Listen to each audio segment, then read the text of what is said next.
دل کی گہرائیوں سے شکریہ ادا کرتا ہوں جن لوگوں نے جمعیت علماء ہند کی دعوت پر اپنے احباب کو جمع کیا اور اپنے خرچ سے جمعیت علماء کا ایک پیسہ کیا پھوٹی کوڑی بھی نہیں لگی. آپ ہی لوگ کروڑوں روپیہ خرچ کر کے اپنی بسوں کا خود ہی انتظام کر کے یہاں تشریف لائے دعوت پر اور آ کر بیٹھے. جمعیت علماء ہند کے خدام کے دل میں اس کی بڑی قدر ہے. اللہ آپ حضرات کو اس کا بہتر بدلہ عطا فرمائے. میرے محترم بزرگوں، آج ہی کا مسئلہ یہ نہیں ہے.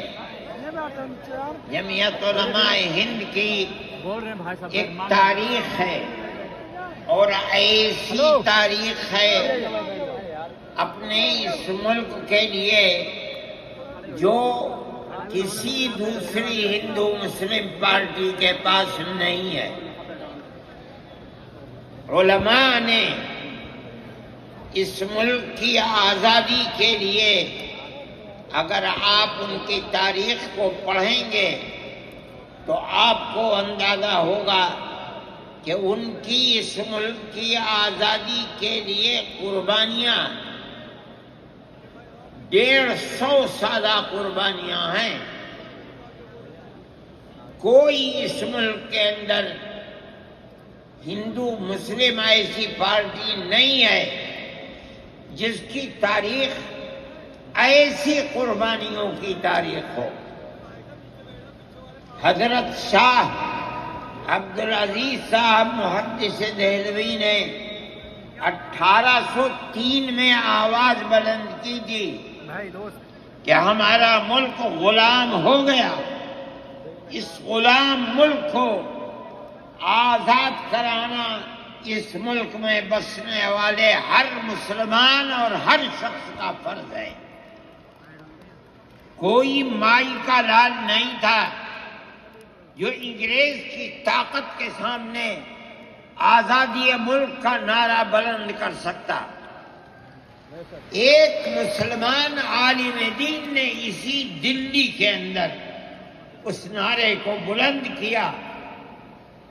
اس کی جائیداد قلق کر لی گئی، اس کے مدرسے کو دفن کر دیا گیا، اس کو دلی بدر کر دیا گیا. لیکن یہ مسلمان ایسے نہیں تھے جو کسی ملک کے پیسے یا اس کی سطوت اور اس کی طاقت کے سامنے سر جھکا دیتے. جو انہوں نے اپنا موقف اختیار کیا تھا پتھر کی چٹان کی طرح، اسی طرح اس موقف کے اوپر کھڑے رہے. سب سے پہلا جہاد سن 1932 کے اندر ہوا. ہندوستانی لوگ تو جانتے بھی نہیں، اور اس کے اندر لوگ مر گئے، ختم ہو گئے. شاہ عبدالعزیز صاحب کے رشتے کے ان کے قریب ان کے اولاد میں شاہ اسماعیل شہید اور رائے بریلی کے شاہ احمد شہید دونوں کے دونوں ختم ہو گئے، شہید ہو گئے بالا کوٹ کے میدان میں. لیکن پیچھے نہیں ہٹے. وہ لوگ جو بچ کر آئے تھے سن 1857 میں پھر جہاد کر دیا، اور اس کے اندر صرف اسی دلی کے اندر 33,000 مسلمان شہید کیے گئے، اور لال قلعے سے لے کر جامع مسجد تک درختوں کے اوپر ان کی لاشوں کو لٹکا دیا گیا. یہ مسلمان کی تاریخ ہے، علماء کی تاریخ ہے. بتائیں کون ہے جس کی زندگی کے اندر یہ تاریخ مل سکتی ہے؟ میں کہتا ہوں، لاکھوں آدمی کے سامنے کہتا ہوں، کوئی مائی کا لال ہے جس نے اس ملک کی اس طرح خدمت کی ہو جس طرح مسلمان علماء نے خدمت کی ہے؟ میرے بھائی، جمعیت علماء انہی مجاہدین کی بنائی ہوئی جماعت ہے. ہم تو ان کے جوتے سیدھے کرنے والے ہیں. ہمارا کیا کام ہے؟ ایک ہی کام ہے کہ انہوں نے جو جمعیت کی بنیاد کے اندر ہندو مسلم اتحاد اور ملک کے ہر بسنے والے کو ایک پیغام دیا تھا پیار و محبت کا، ہم اسی پیغام کو لیے بیٹھے ہوئے ہیں. ہمارا کام صرف اتنا ہے. دنیا توڑنا چاہتی ہے، حکومتیں برباد کرنا چاہتی ہیں، فرقہ پرست ذہنیت آگ لگانا چاہتی ہے، یہ نعرہ دینا چاہتی ہے کہ ہندو الگ، سکھ الگ، مسلمان الگ. ہم کہتے ہیں نہیں، ہندو مسلم سکھ عیسائی بھائی بھائی.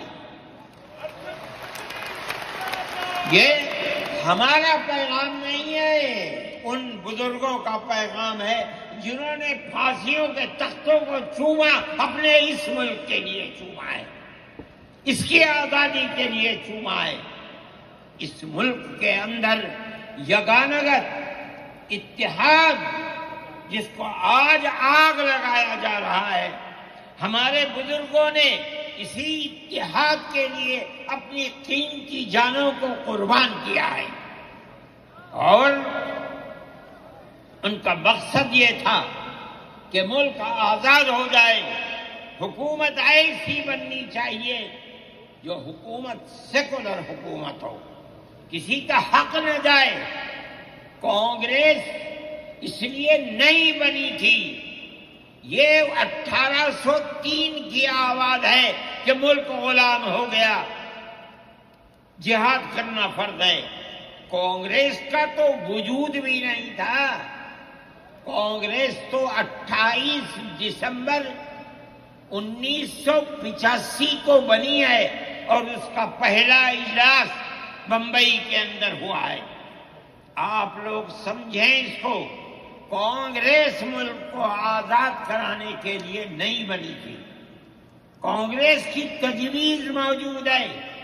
وہ کہتے ہیں کہ ہندو مسلم ملک کے بسنے والوں کی اس جنگ و جدال سے دو جہاد، سن 32 کا 1857 کا، اس جہاد کے نتیجے میں جو برطانیہ کی حکومت اور ہندوستان کی حکومت میں دوری پیدا ہو گئی ہے، کانگریس کا مقصد تھا کہ اس دوری کو ختم کر دیا جائے، ملک کو اپنے گردن سے زنجیر غلامی کی نکال کر توڑ دیا جائے. کانگریس کا مقصد نہیں تھا.